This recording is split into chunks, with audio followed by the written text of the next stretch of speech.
The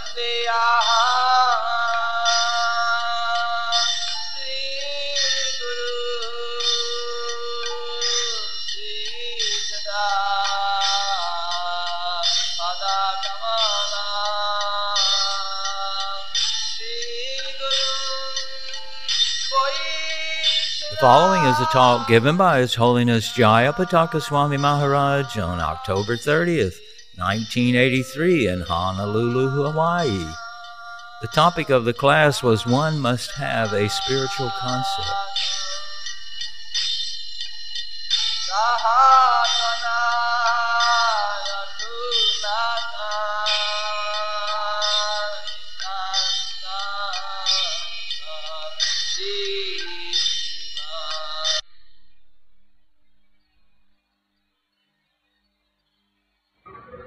Today we are reading from the sacred book called Sri Chaitanya Charitamrita, which is considered to be the most elevated esoteric book on spiritual life.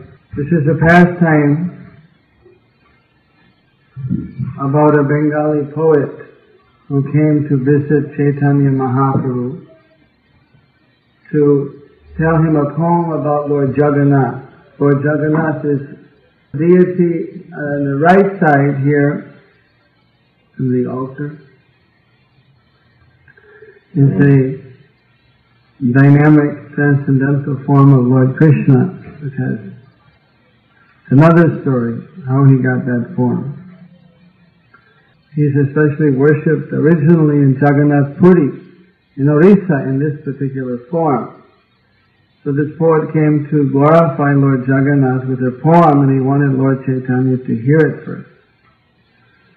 But Lord Chaitanya, he had a rule that he wouldn't hear any poetry unless his secretary heard it and cleared it, that it was philosophically correct. Because if Lord Chaitanya heard a philosophically incorrect poem or literary work, he found it greatly disturbing to his consciousness to hear something which was incorrect. So the secretary, Sarup Damodar of Lord Chaitanya, is asking this poet, all right, so you read out your poetry. Now the poetry is written in Sanskrit. His poetry was Vikacha Kamala Netre Sri Jagannatha Sangye Kanaka Ruchiri Hatmanyatmatang Ya Prapannaha Prakriti Charamase Cetayan Avirasit Sadi Satu Tavabhavyam Krishna Chaitanya Devaha. Translation. The Supreme Personality of Godhead has assumed a golden complexion and has become the soul of the body named Lord Jagannath, whose blooming lotus eyes are widely expanded. Thus he has appeared in Jagannath Puri and brought dull matter to life. May that Lord Sri Krishna Chaitanya Deva bestow upon you all good fortune. And when everyone heard the verse, they all commended the poet, but Sarup Damodar Goswami, the secretary of Lord Chaitanya. Lord Chaitanya is the founder of the Hare Krishna movement. His form is there in the very center with his arms raised.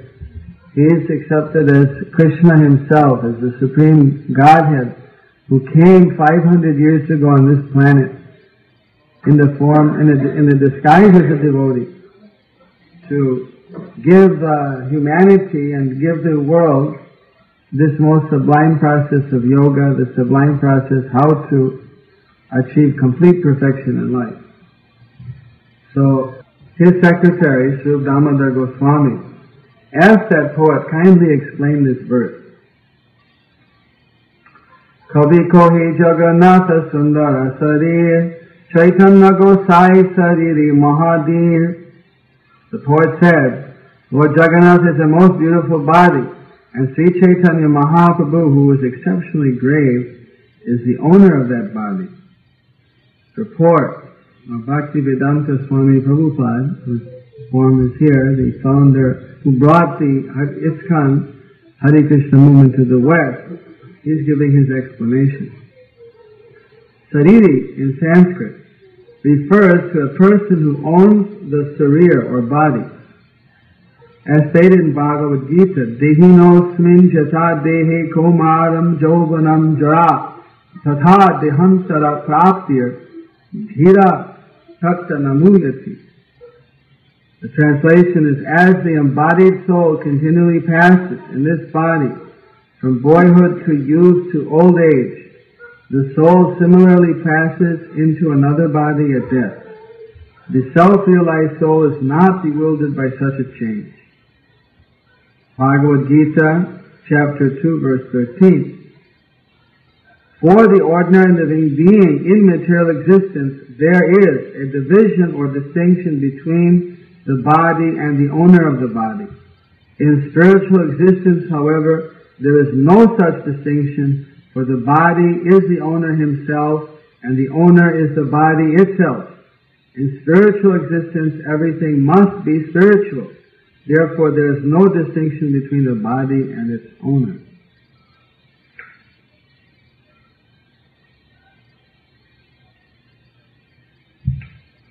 So, this is already a clue from this purport that the poet was in the wrong. That an ordinary person possesses a body. Each one of us have a body. The body and the consciousness, which is a symptom of the living force in the body, they're different. We are actually the living force or the soul or the dynamic consciousness in the body. When we leave the body is considered dead. When we're present, it's considered alive. And the body is just like a vehicle. So in the material life, this duality is there. There's a gross body, there's the psyche or mental body, and then there's the spiritual reality. So every body has a soul. That's the way normally people, but it's actually the other way around. Every soul has a body in material life. And liberation means to be freed from the material body and to actually have experience of one's own original spiritual body or spiritual existence. So, in spiritual life, there is no difference between the spiritual body and the person himself.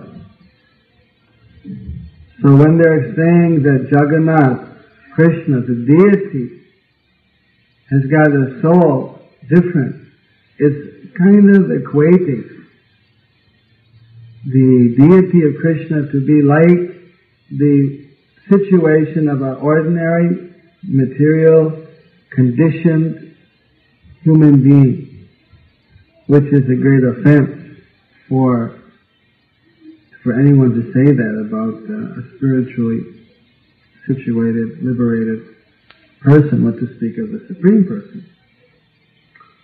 So everybody was so happy to hear this poet, because they didn't really catch all the inner meanings. But Sarup Damodar, he was very angry. And what did he say? You are a fool, he said. You have brought ill fortune upon yourself, for you have no knowledge of the existence of the two Lords, Jagannatha Deva and Sri Chaitanya Mahaprabhu, nor have you faith in them. Lord Jagannath is completely spiritual and full of transcendental bliss, but you have compared him to a dull, destructible body composed of the inert, external energy of the Lord. This body is inert matter. There's no consciousness of its own. The consciousness is there because of the presence of the soul. So, in this poem, where he said Jagannath's soul is Lord Chaitanya, his idea was something just like an ordinary body has a soul, has a consciousness. Like that, Lord Chaitanya is somehow the soul of Lord Jagannath. So by saying that, He is kind of comparing Jagannath to an ordinary materialistic person, which is a great offense. In this regard, Prabhupada has explained that if one thinks that the form of Lord Jagannath is an idol made of wood, he immediately brings ill fortune into his life. According to the direction of the Padma Purana, Arche Vishnau Shiladhi Yasya Va Narki Sa. Thus, one who thinks that the body of Lord Jagannath is made of matter and who distinguishes between Lord Jagannath's body and soul is condemned, for he is an offender. A pure devotee who knows the science of Krishna consciousness makes no distinction between Lord Jagannath and his body. He knows that they are identical, just as Lord Krishna and his soul are one and the same. When one's eyes are purified by devotional service, performed on the spiritual platform, one can actually envision Lord Jagannath and his body as being completely spiritual. The advanced devotee therefore does not see the worshipable deity to have a soul within a body like an ordinary human being. There is no distinction between the body and soul of Lord Jagannatha. For Lord Jagannath is Satchit Ananda. That means eternal, blissful knowledge. Vigraha, with form. Just as the body of Krishna is Satchidananda Vigraha, there is actually no difference between Lord Jagannath and Sri Chaitanya Mahaprabhu, but the ignorant poet from Bengal applied a material distinction to the body of Lord Sri Jagannath. So, these are very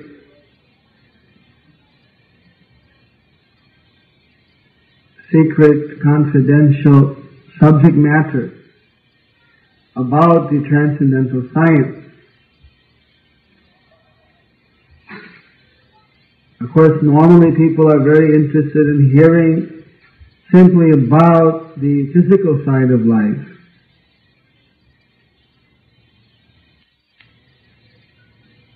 And there are many, even so-called spiritualists, who provide more information on matter and don't go into the spiritual side very deeply because the people are not normally very interested. They don't want to lose any customers, you see. But this Society for Krishna Consciousness is dedicated to the purpose of trying to enlighten the human beings, trying to provide this avenue for them to understand what are the actual mysteries behind life. So actually,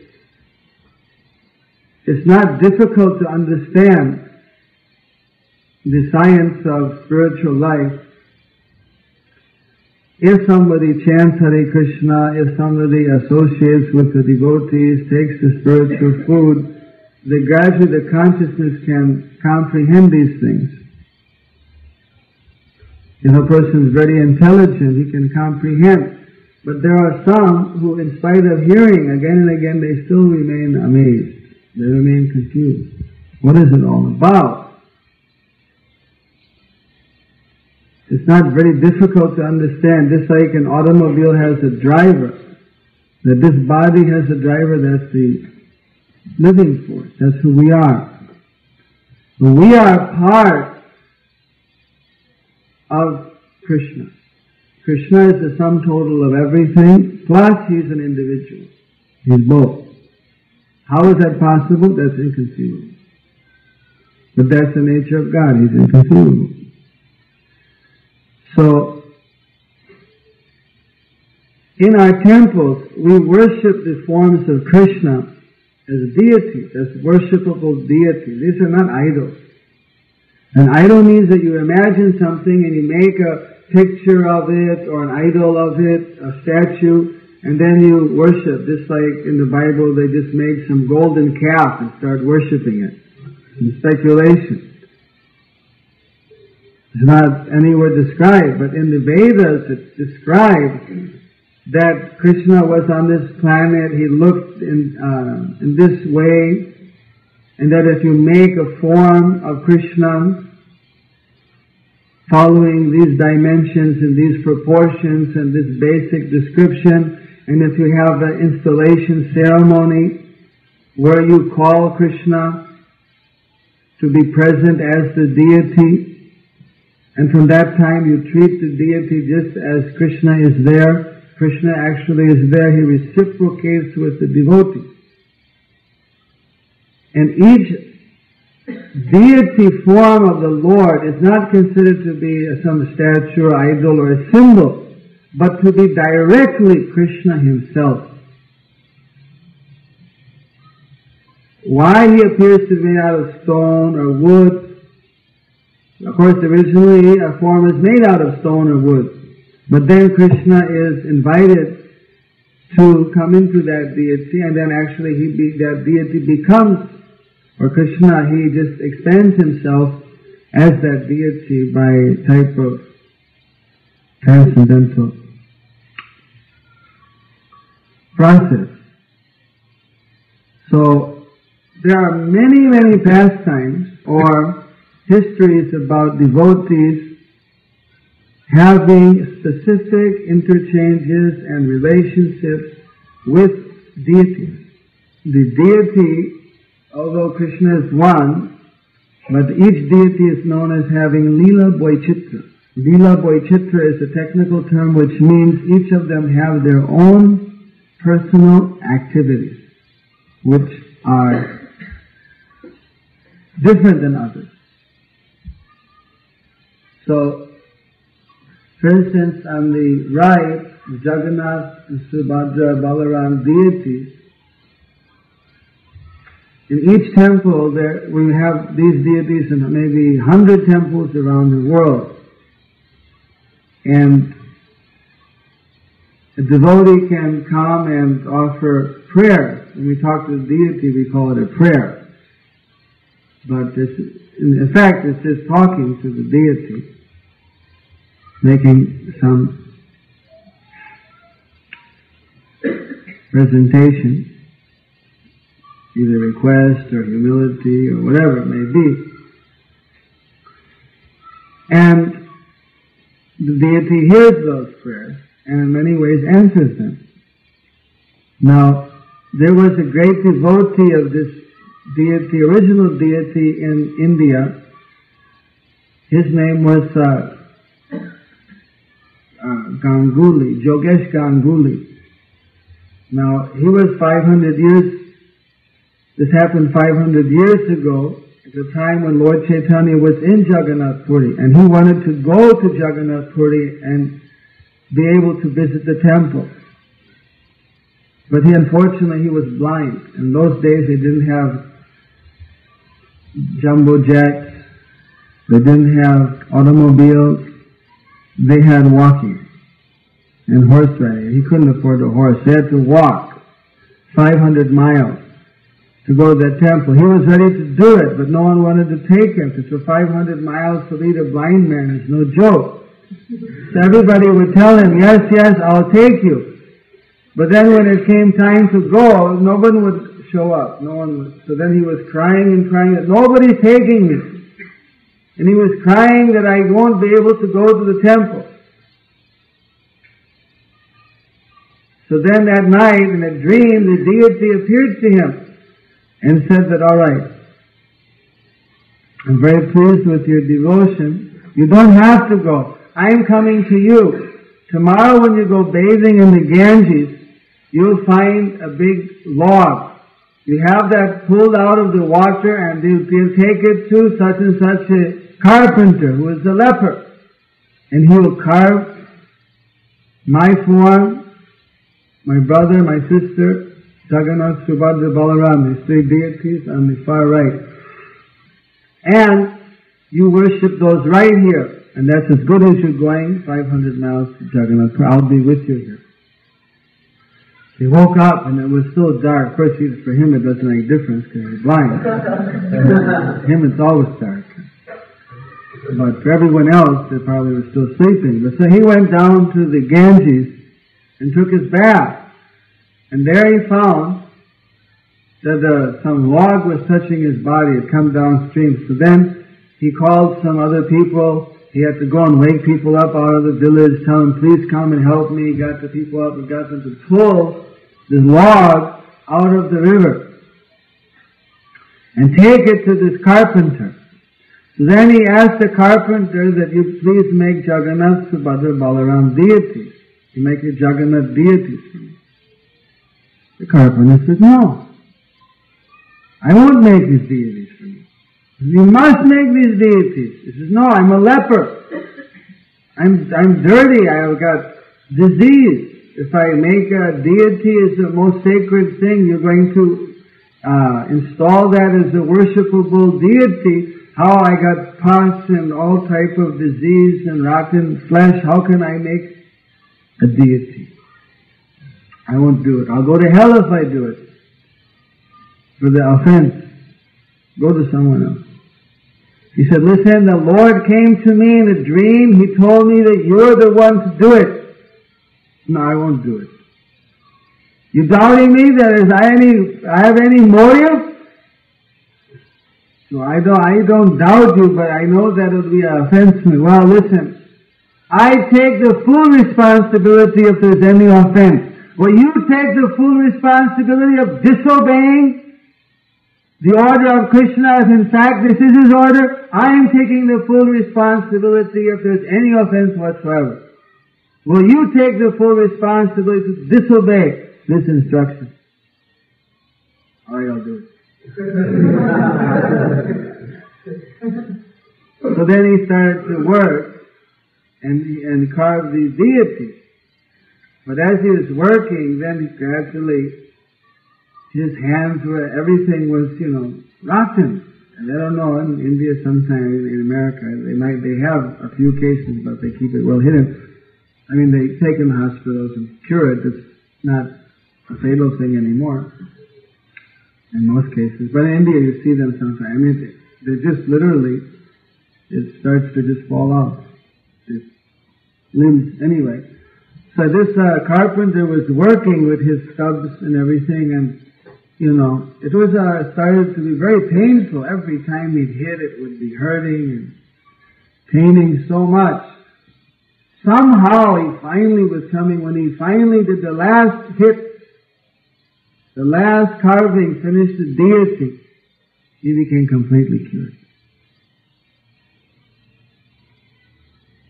Then there was a big festival. These deities were bathed and installed, and that Brahman, he was worshipping them, held by his son. He was blind, so it's hard to, but he was helped by his other family members, and he was there every day chanting Hare Krishna before those deities. And of course, he passed away, and then his son kept up the worship, and like this it was going down from generation to generation. Well, after the passing of a couple of centuries, gradually they started to reduce the level of worship. Just like in our temples, we do a full schedule from morning 4:15 until evening about 9:30, with 8 different offerings and what we call aritis. There's ceremonies and bathings and all type of deity worship is what it's called, archana. The whole, just as one would do to an actual person. You feed him and bathe him, let him rest, wake him up, everything. The deity is treated just as Krishna himself. So when they started reducing the number of things from 6 a day, 6 ceremonies to 5, 4, 3, 2, 1 a day, finally they reduced it to 1 a week, once every 2 weeks, once a month on the full moon day. Then finally they reduced it to once a year. On the one day of the year, which was a bathing ceremony, they would give a special worship. And the rest of the year they just didn't pay any attention. Then one year, you know what happened? They forgot that day also. This was maybe about 80 to 100 years ago. The population of that town today is 4. Everyone was killed by the plague. And the 4 that live there, they're from people that have moved from outside. So they are devotees. I'll tell you about that later.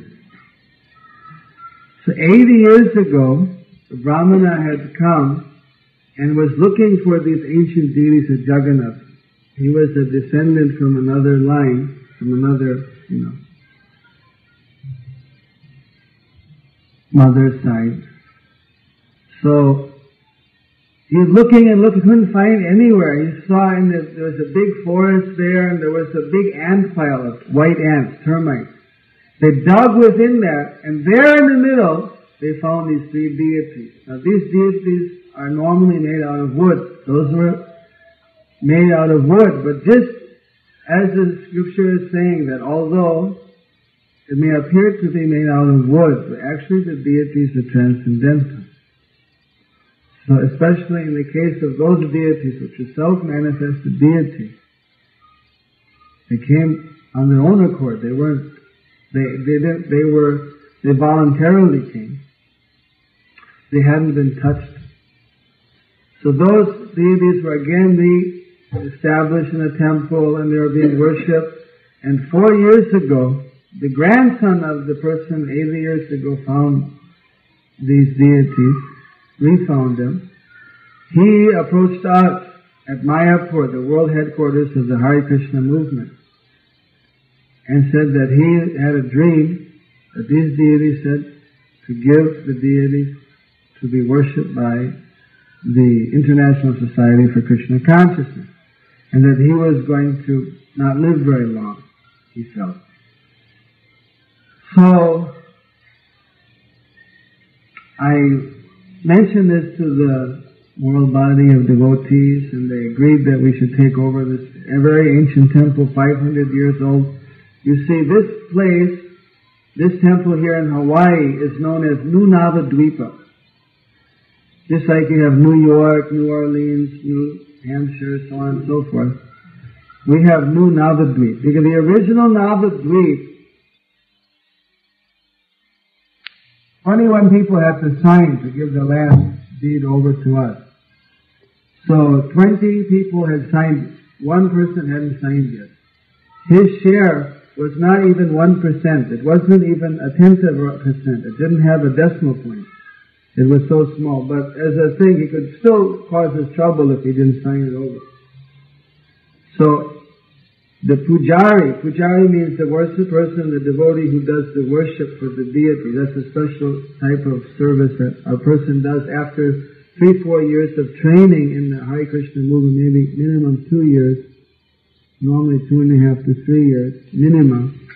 A person can do deity worship and become a pujari.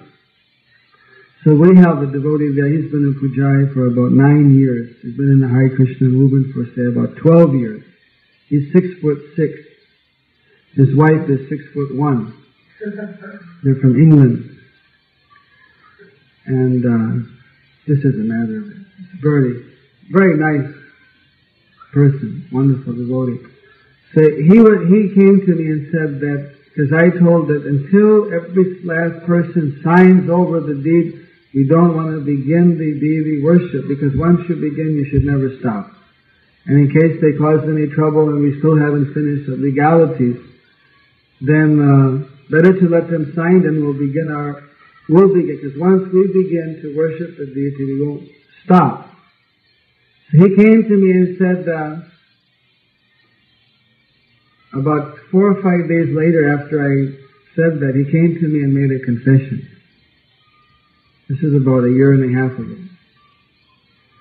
He said that he was worshipped, that he didn't hear my instruction, he didn't know about it, he just went ahead and started worshipping the deities because he knew they weren't being taken care of, just no one was feeding them.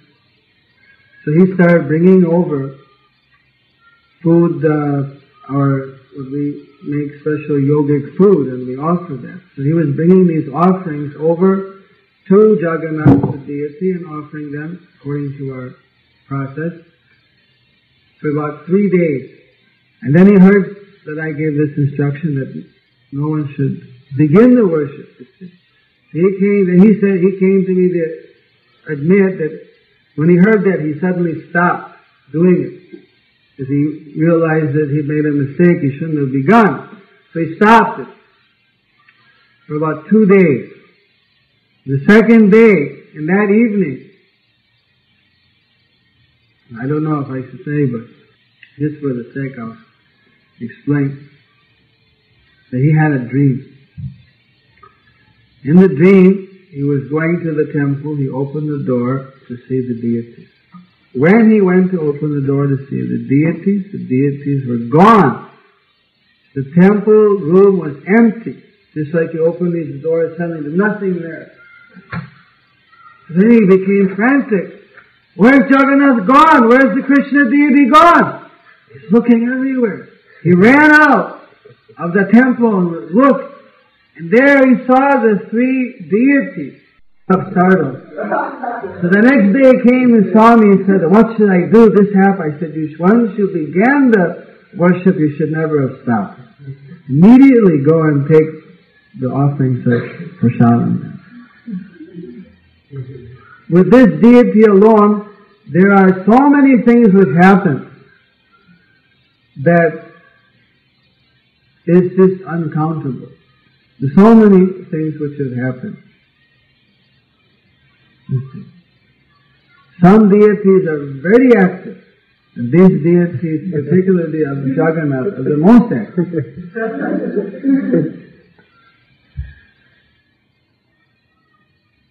But anyway, I don't know if I should go on telling you about Lord Jagannath.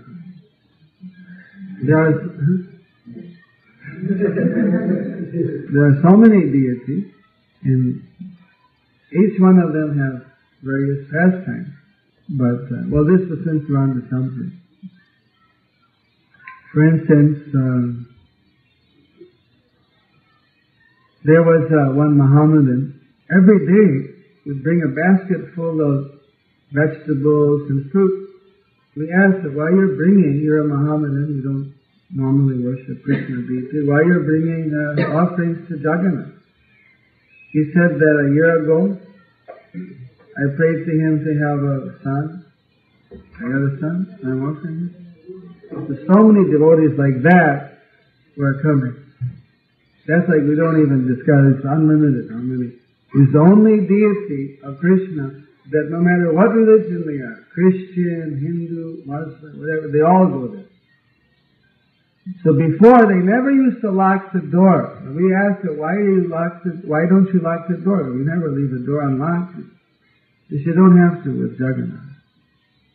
But we didn't have that same idea, so we wanted to protect it. We always kept the door locked. But one time, we were doing some construction work, fixing up we built some walls and extended a place for devotees to sit, and so we had about 20 bags of cement in the house next to the temple.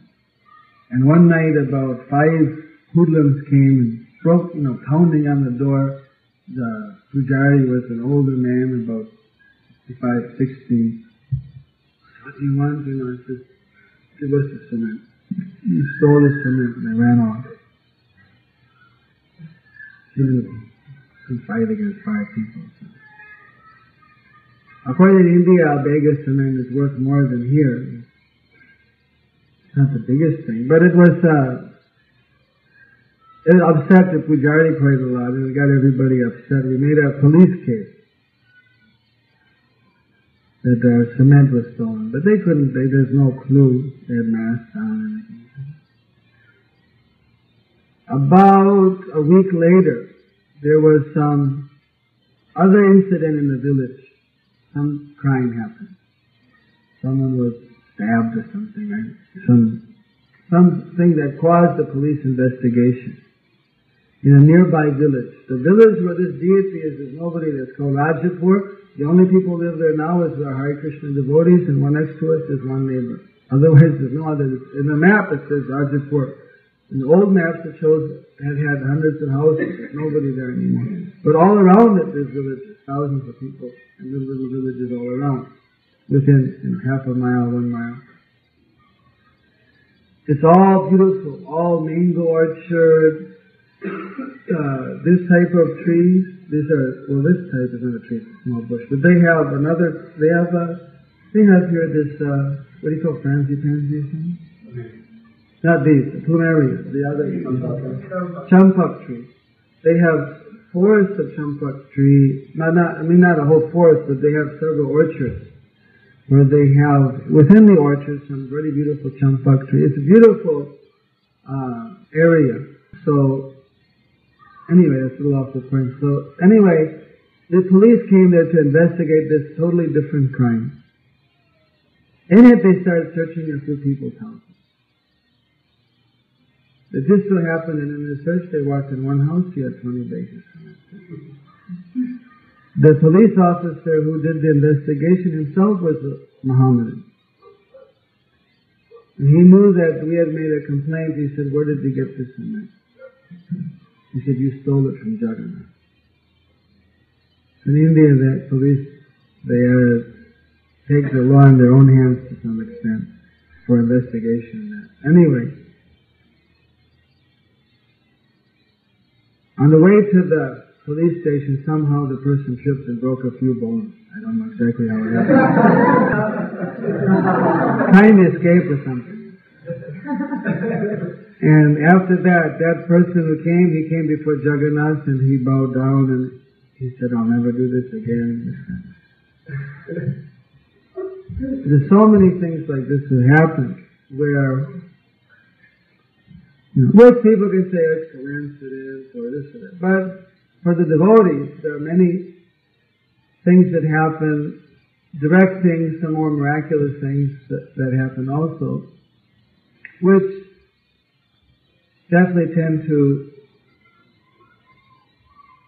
establish in them a very direct understanding that the deity is very active and reciprocates with different devotees in different ways. There's one history only 800 years ago, there was a deity that walked all the way from Vrindavan to Jagannath, near Jagannath Puri. That's called the Shakshi Gopal deity. There's a story about the history, just 600 years ago, the great guru of Lord Chaitanya, he was visiting a temple in northern Orissa called Remuna, a Gopinath deity, and there every day they would offer condensed milk in a special recipe only known to them, to this deity. And when this great devotee came there and saw this offering of condensed milk, he thought that, oh, how wonderful it would be if I could know how that tastes, so that I could offer exactly that preparation to my deity of Krishna. And then he said, what have I done? You see, it's an offense for anyone to think about eating an offering before it's offered. After it's offered, you all feast. Today we'll all feast. Right? After it's offered. But before it's offered, especially for the pujaris and the devotees, they're not supposed to think, how is it going to taste? It's supposed to be kept to keep the mind pure. This is an offering. This is for Krishna. You're not to think, not to lust over it. But he wasn't lusting over it. He was thinking, how does it taste to offer to his deity? But he was so humble that he started to chastise himself and practically curse himself. I'm so rotten. I was lusting over that. I was thinking about eating before it was offered. It's a great offense. He went out, left the temple, and he went into the market and he was just chanting Hari Nam, Hare Krishna, Krishna Krishna, Hare Hare, Hare Ram, Ram Ram, Hare Hare. The whole night. In the middle of the night, the pujari, the deity came to him in a dream and said that you go in the temple and behind my dress I have kept one pot of condensed milk. You go and find out that devotee named Madhavendra Puri, and you give him that pot of condensed milk. And then he disappeared from the dream. The pujari woke up, he didn't know, is it true? How is it possible? Everything right. He went into that temple, sure enough, because he couldn't, since he saw the dream, he had to go. He went into that temple, and there, sure enough, behind the dress, one pot of condensed milk had been kept as a deity. He went into the marketplace, middle of the night, dead night, and started calling out, Madhavendra Puri! Madhavendra Puri! And there Madhavendra Puri was sitting down, chanting his Hare Krishna round, feeling very bad that he had committed this offense, which actually was an offense, but in his own humility he thought he had committed an offense. And the pujari explained everything to him, gave him the pot, said that this is from the deity for you. You're the most fortunate person in the world because for you the deity has stolen. Up to this day the deity is known as Kirchur Gopinath, or the Gopinath, that means the name Krishna, name of Krishna, who has stolen a pot of condensed milk. Kir means condensed milk, Chur means seed. So the kind of like the milk seed for Krishna. Stole condensed milk. Like this, there are literally countless pastimes which the deities directly have with the devotees. And in India, the deities are regularly visited by literally thousands of people. Now sometimes, originally when the Christian missionaries came there, they said, oh, these are idols. Why are you people worshipping idols? And they start giving all, because they didn't know, and unfortunately due to either language barrier or not meeting the right people, no one was there to explain to them that it's not an idol, it's not something they imagine. This is, of course, there are other deities of other subordinate people in the universe, but as far as the Supreme Person, that this is a form of the Lord which is specifically considered to be one of the 5 incarnations. In the Vedic literature describes that the Supreme Being can come down in this world at his free will. And he comes in, that's known as an avatar, or a descent, or in English they normally use the word incarnation. It's not a perfect word because he doesn't actually incarnate. He doesn't become carne or meat, or he doesn't become in the flesh. He actually comes with his own spiritual existence. But there's no other similar word in English, so we normally say incarnation of Godhead. But in a sense, the Sanskrit word is avatar, which just means he descends as he is. So there are 5 different incarnations, quote unquote, of which one is the original form, one is a form for pastime, one is a form for a particular age, one is a empowered person, like Jesus Christ might be considered to be empowered incarnation. Although he's the Son of God, but he's empowered. And like so many other in Vedic civilization, great souls who were empowered by the Supreme Being, and they're known as Shaktavish avatar, an empowered incarnation. So individual person is given divine power. The 5th is known as Archavatar, which means a deity incarnation. That the Lord comes as a deity because we don't have the eyes to see God as He is, because He's a completely spiritual entity.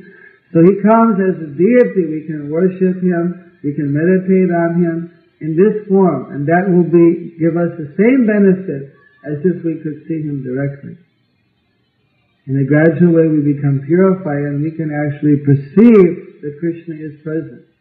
Although in the beginning we only see whether it's some stone or some wood or some beautiful form, but as we chant and we start to serve that deity form, we will start to actually experience a reciprocation, that Krishna is there.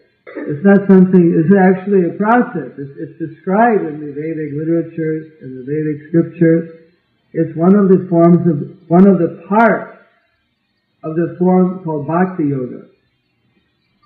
There's 9 parts to Bhakti Yoga. The beginning is hearing and chanting, then remembering, then one of them is worshipping a deity. One of the 9 forms of Bhakti Yoga. So, worshipping a deity is sometimes difficult. A person might have to know so many rules and systems and mantras and so on. So that limits a lot of people from doing at least very advanced levels of deity worship. So normally the chanting, of course, there's no limitation. Anyone, anywhere, anytime can chant Hare Krishna, Krishna Krishna, Hare Hare, Hare Ram, Ram Ram, Hare Hare. And that chanting, however, qualifies the person very quickly to also worship a deity. In fact, Prabhupada once recommended that if we could provide Krishna deities for every American home, they could put the deity of Krishna on top of their television set. And every day, not an installed deity like in the temple, but just an uninstalled deity. And even by having Krishna in their home, that would bring all good fortune to them. That even the people could be told they could ask Krishna anything they wanted, and gradually Krishna would give them. I don't know how much we've been able to implement this suggestion. So we're doing that by giving the books, which are actually one form of the deity of Krishna. Although there's one type of deity, the books. Also, even there are some temples in India where they worship the books. They do arti to the books. They consider that the words of Krishna and the form of Krishna are not different from Krishna, because everything is spiritual. There's no difference. This is the difference between material and spiritual. In the material world there's a duality. There's a difference between the body and the soul. But in the spiritual there's no difference between the body, the soul. They're all spiritual. Between the words of God and God Himself and God's name, it's all transcendental. Even the food offered to Krishna is also transcendental. So I don't want to keep all of you waiting too long to serve Krishna in His food form. That's also meditation. Of course, some people may just say, well, it's good food, and just eat it. Someone else might meditate, well, this is Krishna, and try to experience what is the difference between this food and some other food. The difference would be Krishna. Say it's a spaghetti, or say it's some other a piece of bread or anything. Now, there's a piece of bread, everyone's eaten bread in their life so many times. So then, the only difference is that this bread is offered to Krishna. So then you try to say, well, what's the difference? A little bit something different. Is there anything different in it? That little difference is Krishna. Actually, as a person's senses become more purified, when they eat prasadam, they can experience ecstasy. Lord Chaitanya one time was given a cashew that was offered to Jagannath, to Krishna. And he took the cashew, and he became completely filled with bliss. And he gave a cashew to the other devotees. And they all experienced this transcendental elation. So then he asked them, how many of you have had a cashew in your life? Everybody had a cashew. We've eaten cashew so many times. But because this cashew has got such an exquisite taste, it's such a wonderful experience, and it has filled us with such a happiness, what is the difference? Because the juice, the nectar of Krishna's lips have touched it, therefore it has this special quality. Of course, in the beginning, our senses are a bit dull due to the material nature, the hard struggle for existence. As we become more purified, then we're able to experience the higher levels of reciprocation with Krishna and experience of transcendental happiness. So that's why we're trying to encourage everyone to chant Hare Krishna, to take Krishna Prasadam. Actually, if anyone's interested, you don't only have to take it here on Sunday. We'll be willing to train people how to have a deity in their home, how to cook the food in a pure way and offer that by the yogic process through meditation and mantras to the Krishna deity, and how to eat that food in their house. So that every day they can take prasad. Prasad means a sacred food stuff. There's a book that is being published by the Acharya of this temple, Srila Swami Maharaj, which is called The Higher Taste. He just informed me about it. It's a special book on vegetarianism, telling not only all the materialistic and economic and other good reasons why a person should be a vegetarian, but also explaining the spiritual process of freeing food from all karma. And by eating that food, how one becomes purified and becomes liberated very quickly. And even achieves the complete perfection that a human being can achieve. So, as soon as that book is published, you're all invited to also read that. But if anyone's interested in setting up this type of a system in their house, there are devotees who are willing to help one to do that. Or if someone wants to stay in the temple and learn how it's done firsthand for a short time and then go and do it in their own place, that's also a possibility. Basic ideas, we're simply trying to promote this process of meditation. The person can be self-sufficient in his meditation, not be dependent on material energy, just with some association of devotees, guidance of spiritual master. One can, on his own, without depending on the material nature, one can be self-satisfied practicing Krishna consciousness. Jayapataka Swami Maharaj, whether in his house, or whether in an ashram, or with a group of people. But the system is to be learned. And the basic thing, of course, is just chant Hare Krishna. Anyone can do that. And that is the same for the beginner and for the most advanced practitioner of this process of Krishna consciousness or Bhakti Yoga. So, chant Hare Krishna and be happy. Hare Krishna.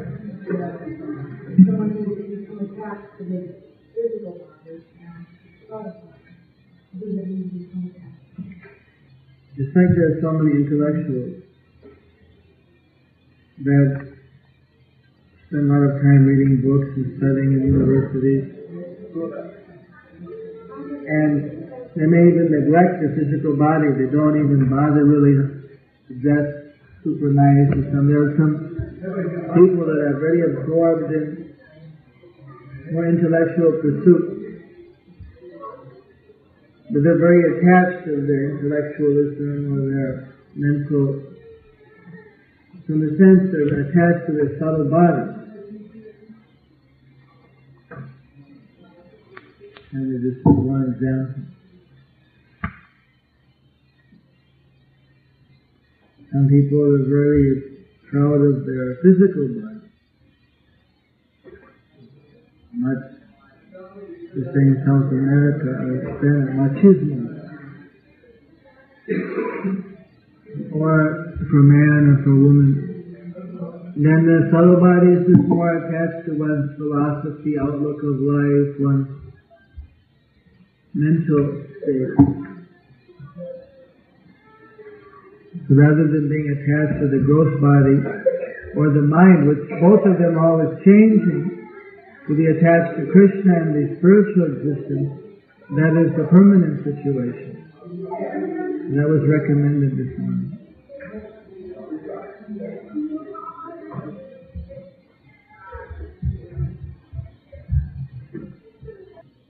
Yeah.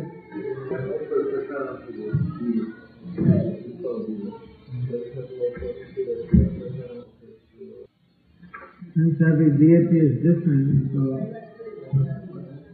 the prasad is also slightly different. Prasad means mercy. So different deities will give different amounts of mercy.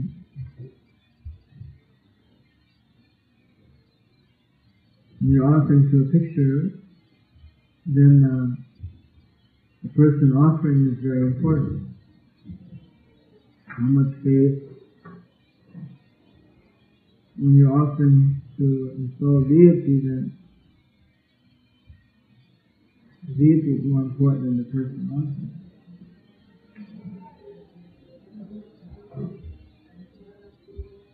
In general.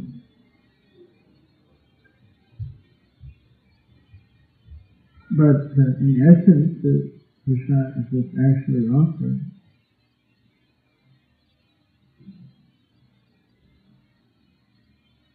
there's no difference, but a devotee would prefer to have the prasad offered to be.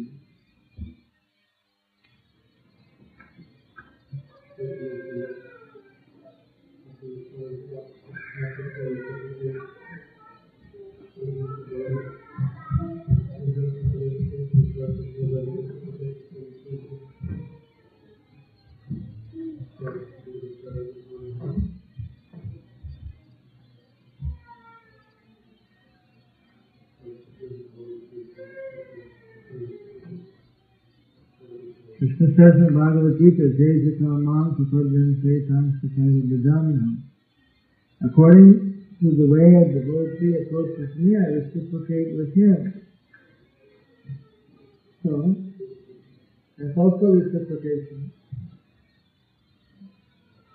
If Krishna doesn't answer someone, that means that that's a form of reciprocation.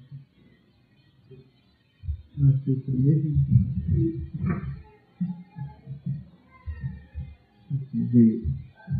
Some devotees approach God and ask for something immaterial. That's considered to be a lower level. Someone goes and wants to get salvation. It's considered spiritual, yet it's not a complete understanding. If someone goes and actually simply dedicates one's existence to the Supreme Personality of God, and that's considered to be completely free from all material contamination. So when a person is praying for something material, then Krishna will see that the person gets his desire satisfied completely. So that takes materially sometimes, it takes some time to just organize everything and get it to the point where the person can be completely satisfied. But he does reciprocate. Any of our guests have any questions?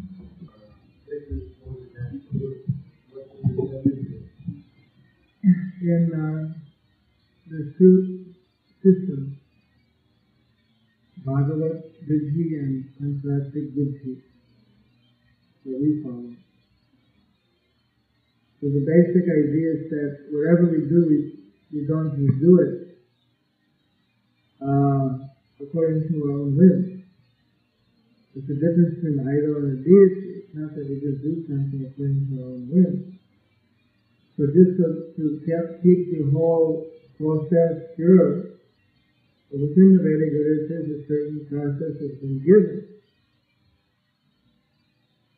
This ensures that in fact the deity is properly made, because in the installation, then one has the person installing will check whether the deity is properly made, whether it's not broken, whether it's just, there's different things. Now, according to Bhagavad Gita, if there is deity and if a devotee starts to worship the deity, even without all the formalities of ceremonies and everything, that deities have, the Krishna is there just by the sheer face of the devotee. without all the formal rituals, that also is there. And in one sense, you hit the nail on the head. That on the Bhagavad Gita, which is the chanting of Hare Krishna falls under that category, then all these things can be accommodated. That's why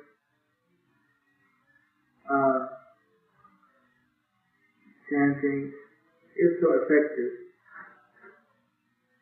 It's one of the less ritualistic systems.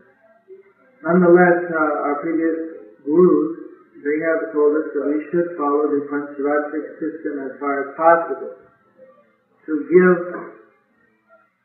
respect to the Vedic tradition. So although one could just take a deity and worship it as it is, but to give deference to the Vedic system, we follow the total procedure given there. And it is a very scientific procedure. If you go through it, you see that in fact it is just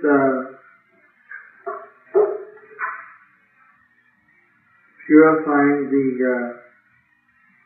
place where the deity is going to be sit, purifying the room, then purifying the people, the worshippers.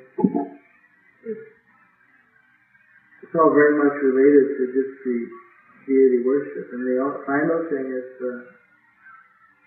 asking Krishna to stay there.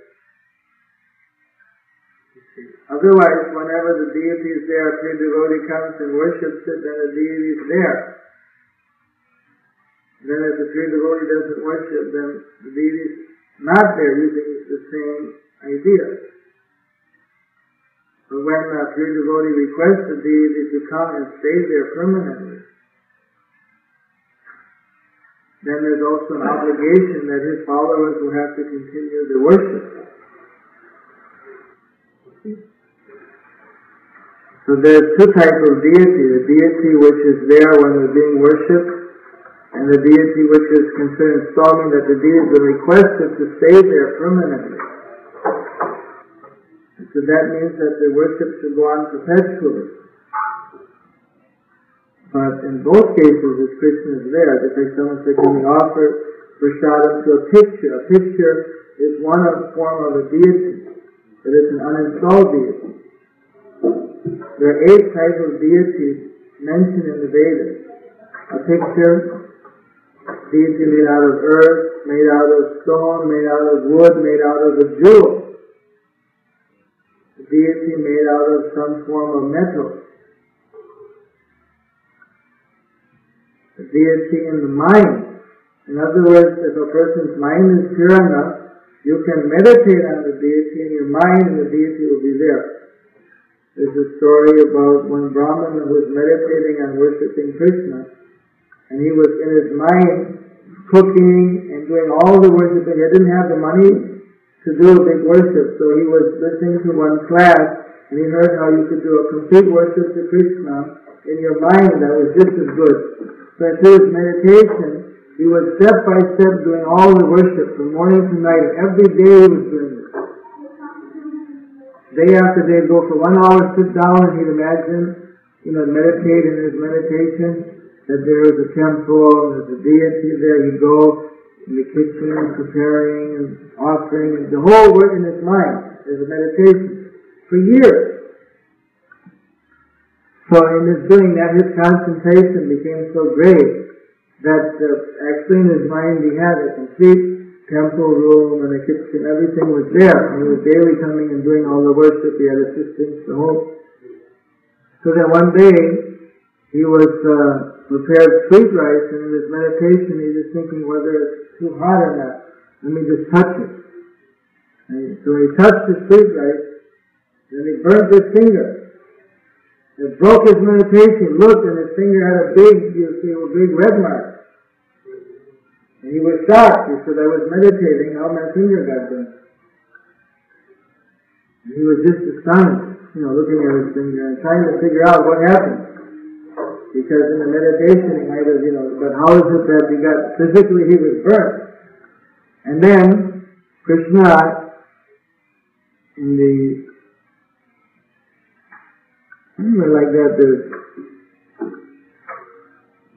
finally he was taken back to Krishna. It was like a joke Krishna was playing on. He was very satisfied. He said, "I'll come back." But one can worship in the mind like that. There are 8 types of deities one can have. So picture is one. Earth. Other questions? Everyone got Prashad? You done? To play the Prashad? You get the food? Everyone is offered. Oh, the one.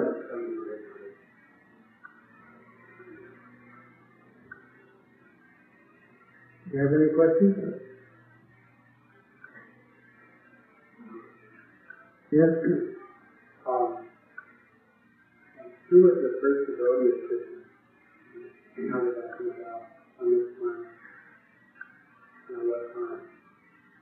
How did all 7 Earth devotees devote? It was Krishna, and then the Krishna religion began. Well, the Krishna religion really has no beginning, because there's never a time when Krishna didn't exist. Well, I'm talking about on this planet. Well, it goes before this planet. In other words, there's a complete spiritual world that's never destroyed. It's always existing. And the material world is just a little kind of like a shadow that is created in one corner of the spiritual world. And within that area, which is called the material world, which is sometimes manifested, then there are unlimited numbers of universes. And within each universe, Krishna expands and he comes within every universe in one functionary form, which is not different from his, but it's not fully showing all of the features that Krishna shows in his original form.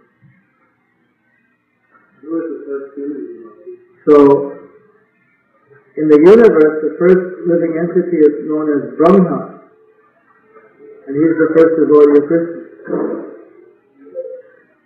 Then after Brahma's first children, which he created, were known as the 4 Kumaras, and they are also devotees to Krishna.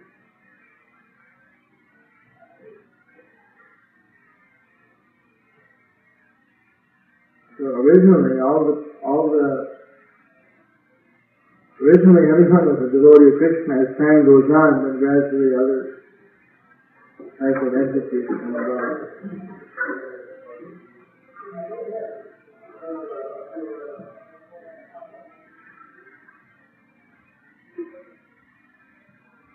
In this universe, Brahma is the first, and the Kumaras, you could say, is next.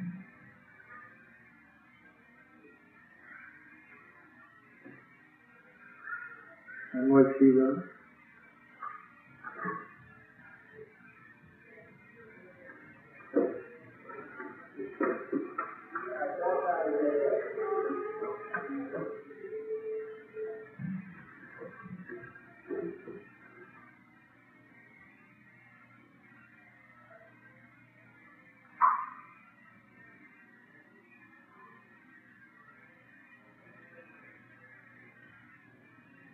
The Vedic literatures were written 5,000 years ago, so in there they give the history of the world, of this planet, and they describe different devotees of Krishna.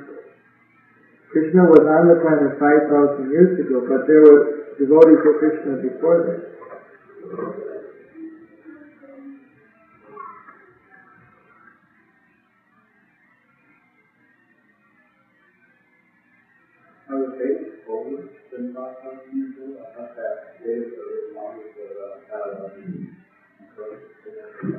They didn't have to be written before that.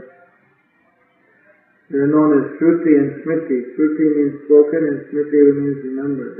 At that time, people's psychic power was so great, the mental power, that they didn't have to write everything down. They could remember it. So the Guru would tell his disciple and he'd remember, and he would tell his disciple. But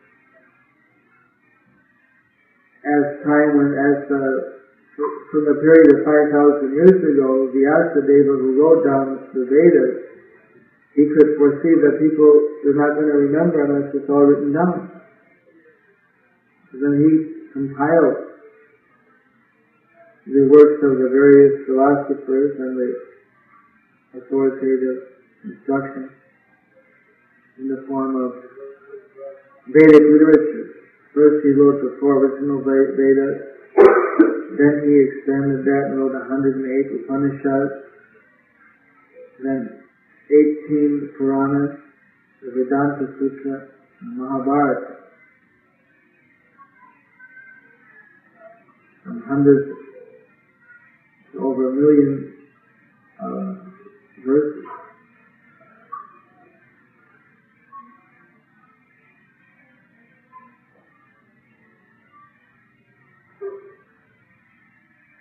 Yes? Do you guys ever talk about any other religions?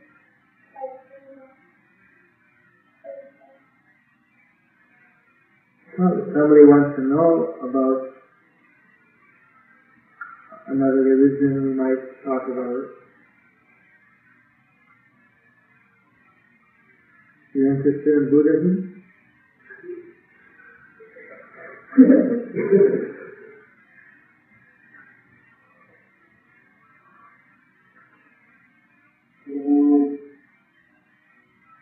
Buddhism we can speak more about because Buddha is an incarnation of Krishna. So we know more about Buddhism, but we kind of shy away from speaking about Christianity or Mohammedanism because it tends to be more controversial. We'd rather deal with philosophical topics. We're not dealing with the names of different types of religions, but we're dealing with spiritual concepts, spiritual ideas, spiritual ways, which are universal for all religions. No matter what religion, everyone is to become purified, to know God, to love God, to become free from unhappiness. So we speak about the ways that can happen without getting into the controversy of the different names that people go by. Those times when you can use the last word to the from outside of Hinduism.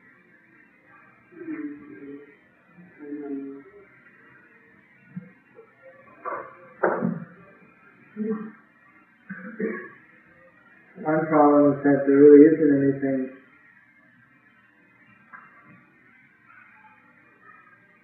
Hinduism. Then a Hindu couldn't say what Hinduism is. Because the word is something that just came about it's in the recent history. To denote anything that comes, they consider in India Hindu is a Buddhist, a Sikh, a Jain, anyone, anything, any kind of religion which came from India is Hindu. In one sense. The broader sense, that's what they say. So in another sense, there is a difference. The modern day Hindus basically are following Shankaracharya, their impersonators. They believe in many gods. And Krishna consciously believes there's one supreme absolute truth, in an impersonal, localized, and a personal form. Ultimately, the personal form is supreme, and that we are all spiritual parts of that absolute truth. So that's the basic difference, is that in general, Hinduism, as it's known today, would believe in many gods. It's really, Hinduism is just it's like a kind of a media name that someone came up with, and it's stuck. But there's no definition for what is Hinduism. So to say that aren't you a Hindu, or a follower of Hinduism, you have to first define what is the idea of Hinduism. And you find that normally nobody can say.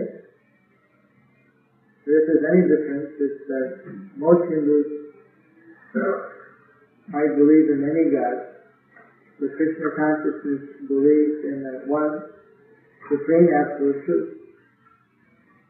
But then there are many people who consider themselves Hindus who believe in Krishna consciousness. In India, they believe in one supreme, because in basic, the most general, anything coming from out of India is considered a Hindu. They even consider Buddhists to be Hindus in one definition. And there are literally a dozen definitions, so it really depends which one you want to go by.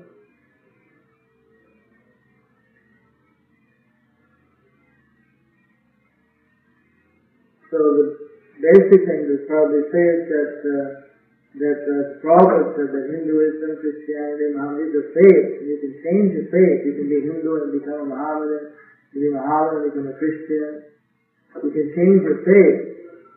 But Krishna consciousness, there are eternal religious principles, eternal spiritual principles, which don't change. They never change. Whether you believe in them or don't believe in them, they're principles that they don't change. They're not dependent upon someone's faith. Just like Krishna said in the Bhagavad Gita, everyone goes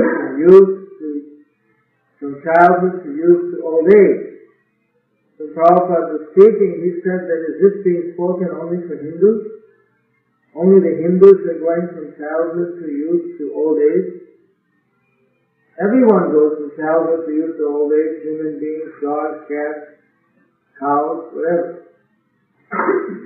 So Krishna was speaking for everyone. He wasn't speaking for just one sect. It wasn't like Martin Luther or something, Luther speaking for the Lutherans, or the Pope speaking for the Roman Catholics. He was speaking for everyone. This is the fact of life. You go from childhood to youth to old age. You change your body. At the time of death, you also change your body. He's simply speaking spiritual, scientific facts. So basically, Krishna consciousness is not the ordinary type of religion. It's the science of spiritual realization. It's a postgraduate for all the religions, including Hinduism and including any other religion. These are principles that without changing your own faith, if you know this, your faith, your understanding will simply be enhanced. It will be edified.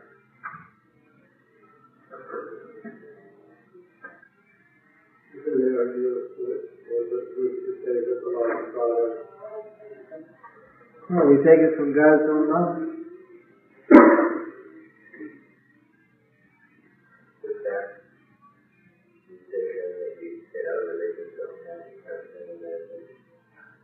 I didn't say that. Did I say that?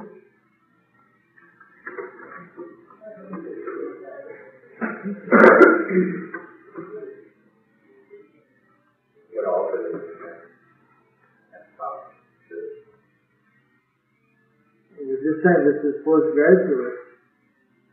But this is something that no matter what faith a person has, that the principles of Krishna consciousness, some of them are already existing in certain religions.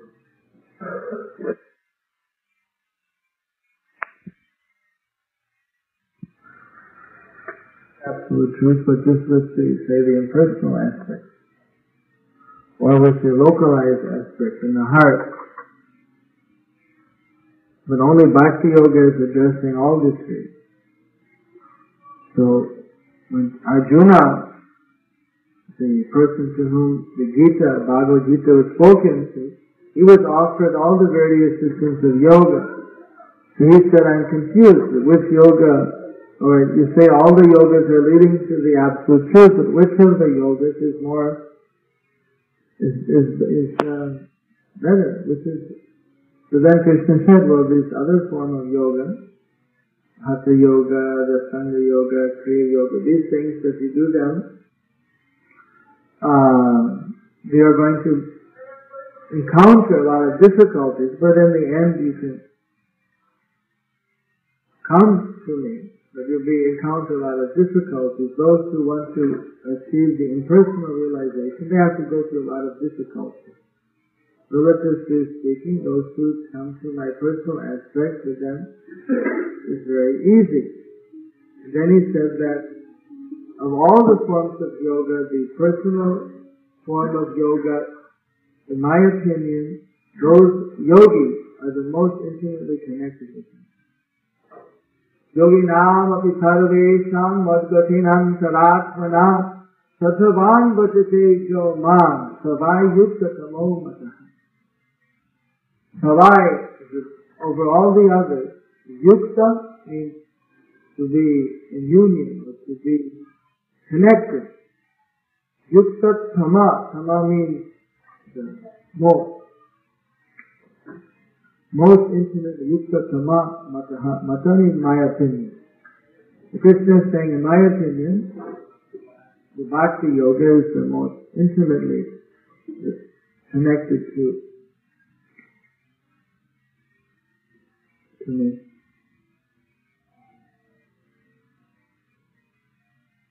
But definitely all the yogis are trying to achieve the absolute truth, and they should be, if they are following the original purpose of the yoga system. Of course, nowadays many people do say Hatha Yoga. They do it more for health, for posture, for vitality, or for concentration, or for so many other reasons. They may not even know about an absolute truth. They're just doing it for exercise. There may be other forms of yoga. See, where a person just takes some preliminary process in a chain of yoga processes and just does one for just some material reason. But the actual goal, like Hatha Yoga, is part of the Asanga Yoga, Eightfold Yoga, Mystic Yoga system, which is to lead one to realization of the Super Soul in the heart. It's how to sit down so one can, by being in good tone and having control of the body, can sit and meditate for a long period of time, and then gradually control the body and the mind, step by step, until one can realize the absolute truth. That's the ultimate goal. Which say that many people, they just want to have a good tone in their body. They don't go beyond that. But that's not really the fault of the yoga. That just happens to be the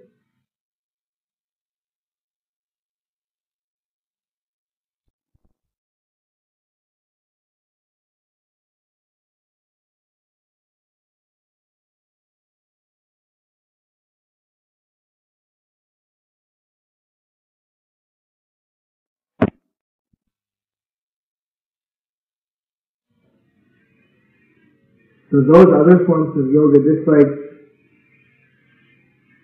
one first would have to learn how to do the postures, learn how to sit, then he'd have to sit down and then practice meditating, do the breathing exercises, and gradually come into a trance. When you're into a trance, then you can start to get into spiritual life.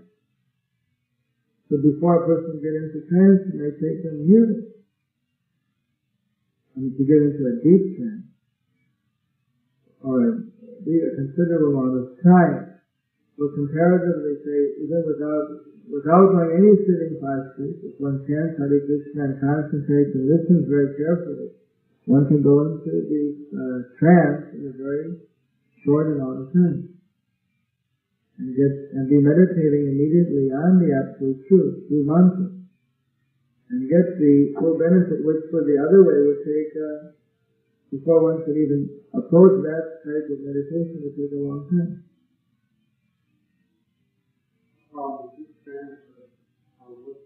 So samadhi.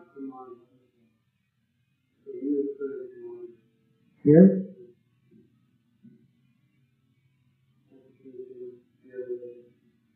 Samadhi is the same. Samadhi means the trance and meditation on the absolute. The difference is that their samadhi may be the time to meditate on the absolute truth in an impersonal aspect. Well, this is very difficult to conceive of something or to meditate on something which has no form, no quality, no personality, and so on.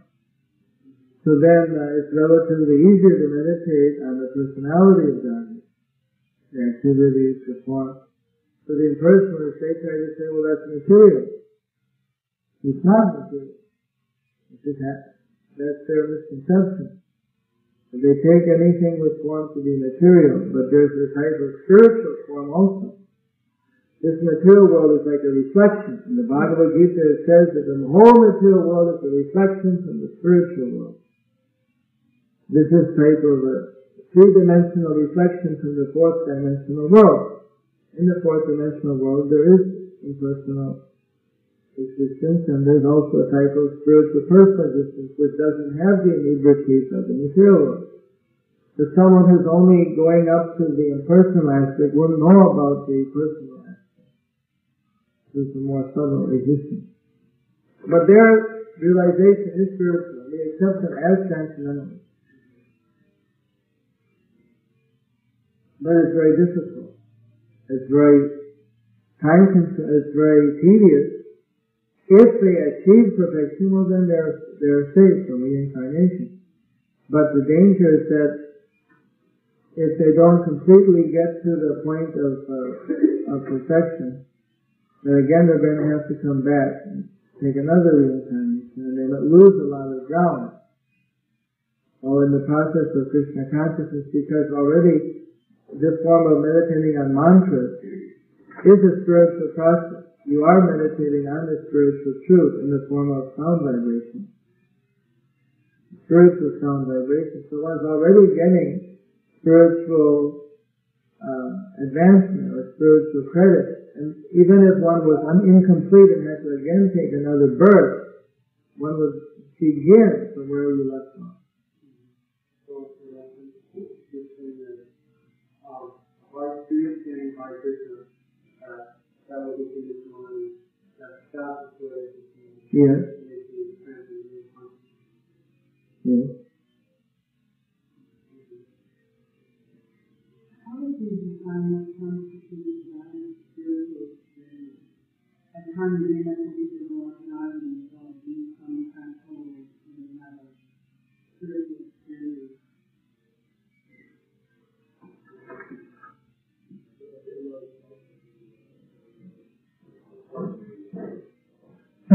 How can there be a spiritual experience if it's based upon simply the body and the mind?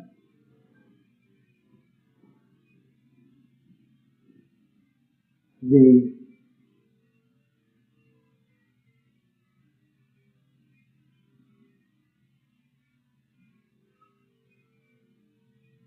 may achieve some type of experience, but it won't be spiritual unless it's in relation to the spirit. Just like we have the picture in the Bhagavad Gita of man jogging through time. He's moving, but the soul's not changing. The consciousness position isn't changing, whether you're jogging or sitting or sleeping, or the consciousness is there as it is. So unless a person is doing something on the level of consciousness, on the level of the spirit, there's no question of a spiritual experience. Simply by manipulating the body, there's not going to be a spiritual experience. There has to be a concentration. Then you could have a spiritual experience. because your consciousness is fixed on the spirit. But if you're running in every step, you're just thinking about you're thinking of your lung system. You can come into a certain type of material realization. If you get into enough of a trance, you can realize some of the subtle existences of the Zen Buddhists do this type of meditation. But there is not a spiritual realization. They're realizing more subtle levels of material existence, which normally a person is not aware of. There are subtle levels of awareness in the material world, which they can become aware of. But the basic thing to know a person having a spiritual experience is just like Srila Damodar asked him, what is your concept? When you said this prayer, what did you think? Is according to the definitions given in the Bhagavad Gita, it's very clear what is spirit and what is matter. So if the person's concepts are material, then their experience must have also been material. And if their concepts are spiritual, and if their process is connected with spiritual energy, then they're going to have a spiritual. It is possible they can have a spiritual experience, not otherwise.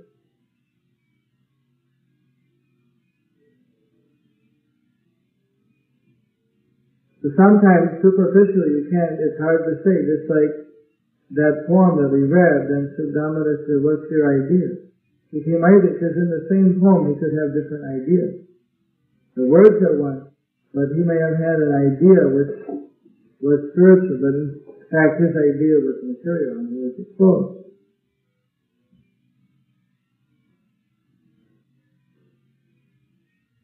It's kind of like the one guru was in a class, and there was a lady in the front, and every time he was speaking, the lady was crying.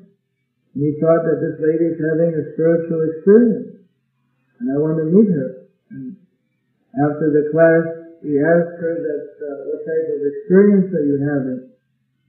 Why is it that you're crying? And the lady said that every word you're speaking, your little beard is moving, and I'm remembering my little goat that just died last week, and I'm crying. So he was saying exalted things, but she was just thinking that he looked like my goat, and every time there's a pet goat that dies, and every time you see the guru, he had a little beard, talking, then she would start to cry. So he thought that, she's having a spiritual experience. And you have to see, sometimes you have to ask it. But the basic gauge, he said,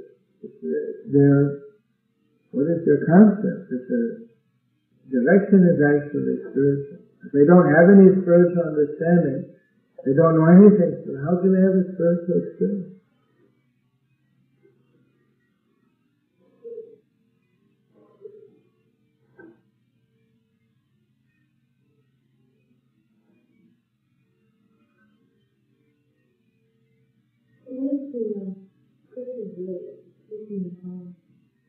Huh?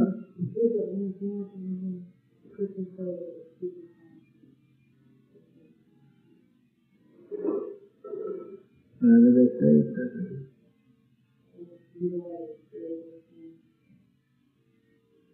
It's like a mystic power. Krishna knows all languages. He can speak in every tongue. And some preachers can just speak in different languages. The mystic power. The material power.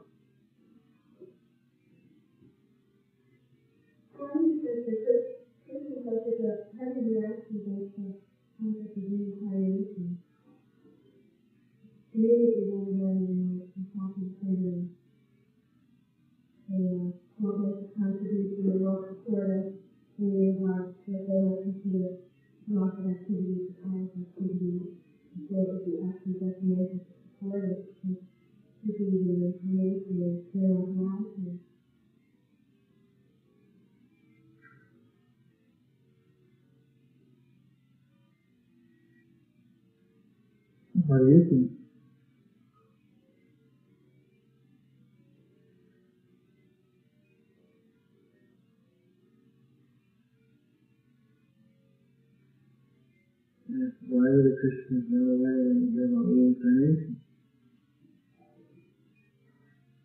does anybody run away when they hear about the truth? Nobody likes to be proven is wrong.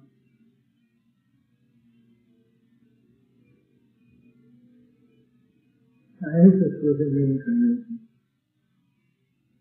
Science has so many proofs to substantiate reincarnation.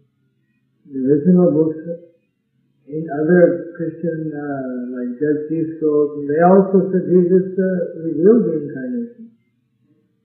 But after 2,000 years of saying there's no reincarnation, and now everybody's saying there's reincarnation, a lot of people have this. They like to avoid the issue. It's not going to go away. It's not a very small minority. Even like in South America, everybody's Roman Catholic, and in Brazil, 80% of the people believe in reincarnation. North America, they did a poll, 30% believe in reincarnation. A year or two ago. It must be increasing every day. In France, it's 50 to 60%. In India, it's 100%. At least all of the Vedic culture. In Indochina, 100%. People fear the unknown, they fear what they don't understand. It makes it easier to try to understand. It's more difficult than just to reject it. Easy way out. They're afraid that if this in fact is true, then it brings into question all the ideas and it establishes Krishna consciousness right off the bat. There's something I do there. So it's easier rather than discuss it, if they don't have any way to refute it. It's just say, well, we don't believe in it. Easy way out. So it's like the Dark Ages or something. Like Inquisition time. They used to burn people then for sin.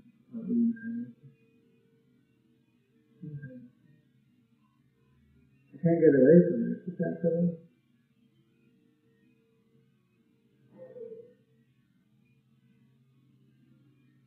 There's nowhere in the Bible that says there is no such thing as reincarnation.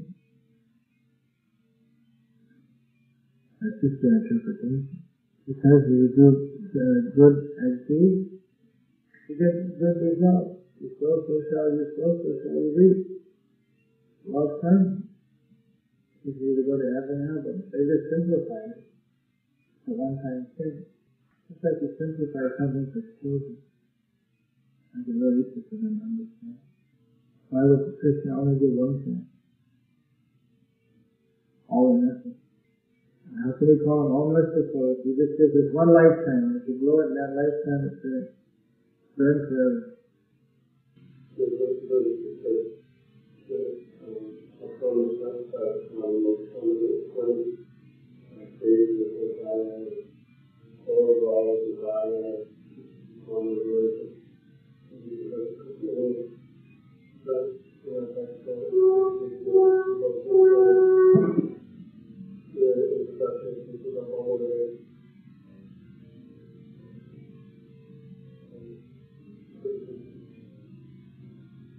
How is this happening? There are lies to give up, but you don't, you can still serve. Even if you have desire, you can continue to serve. That's what that verse is saying. If you have all desires, desire for liberation, or no desire. It says no desire. Akama, sarvakama, va, moksha kama, dharvitya, brena, bhakti yogena, jayapataka Swami Maharaj. The Krishna knows what a person is desiring, and when the person is worshipping Krishna, then Krishna gives him his desire. So if you have a desire in your mind, then you give that. It's dangerous. Once you get it, it's, should I want this? I should have actually had no desire. No material desire, just have spiritual desire. Dhruva Maharaj. When he saw Krishna, then Krishna said that he had a desire to be a king, so he became a king for 36,000 years, previous age. And Dhruva said that I don't want that anymore. Now that I've seen you, and I see the beauty and the power and the glory, I'd like to simply be with you. I don't need this kingdom. He said, I'm afraid I may forget you. I may forget when I'm realizing today. He said, don't worry. I'll protect you so you don't forget them. So then a devotee gets an opportunity to work off whatever material desires are there. Just like there was Karlama Muni, the husband of Devahuti. He had a desire, some material desire. He was very austere. So then Krishna gave him a wife. Then he lived with her in a very opulent way for a short time, for some time. And then after experiencing what he had to experience, then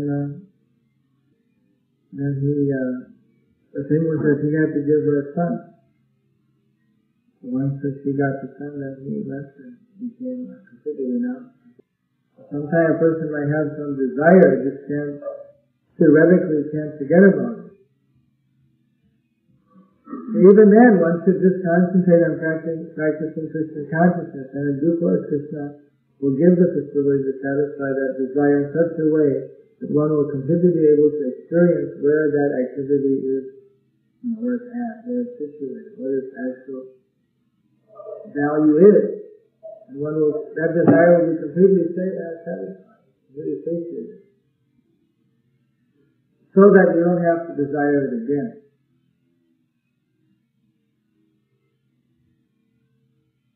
Well, Krishna does it by his own sublime way. If a person himself thinks how to go about satisfying that desire, he may do it piecemeal. Just like someone thinks, well, if I had $100, I'd be happy. Just $100 is not enough. I need $1,000. Just $1,000. $1,000 isn't enough. I need actually 10,000. I need 10,000. I need 100,000. I need 1 million. I need 2 million. Right? So then, Krishna, the person comes back again and again and again. So Krishna does it such a way that the person right off the bat gets that amount as an example which they need to experience to get that desire satisfied. Basically, just in one group. So it may be a certain combination of events of maturing of that devotee. So after Dhruva ruled as the king and everything, he just lost his taste for those things and became completely absorbed in Krishna consciousness. But while doing that, he kept up with his service to Krishna. Ruled the kingdom as a devotee of Krishna.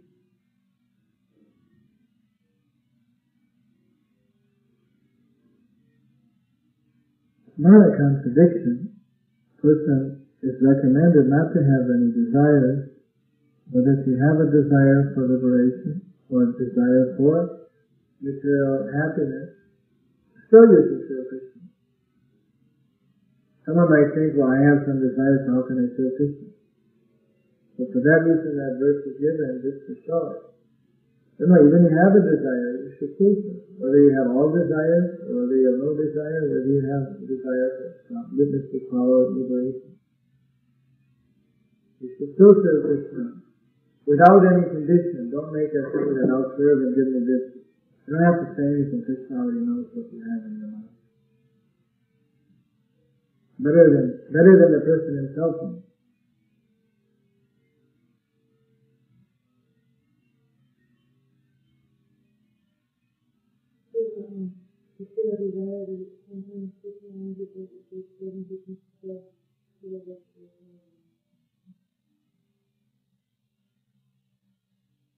doesn't necessarily supply it as and when we want. Because again, our desires may be peaceful. But we have a desire which fits into a certain broad category. It's like desire for money. We may be desiring 1,000. You know, if you get 1,000, you may be desiring a particular category of sense gratification, a particular area. And we may have some idea of how, within that particular activity, we can be happy. The person only knows that that won't actually make me happy. So at the proper time, the way Krishna does it, with devotees, if you then live that area,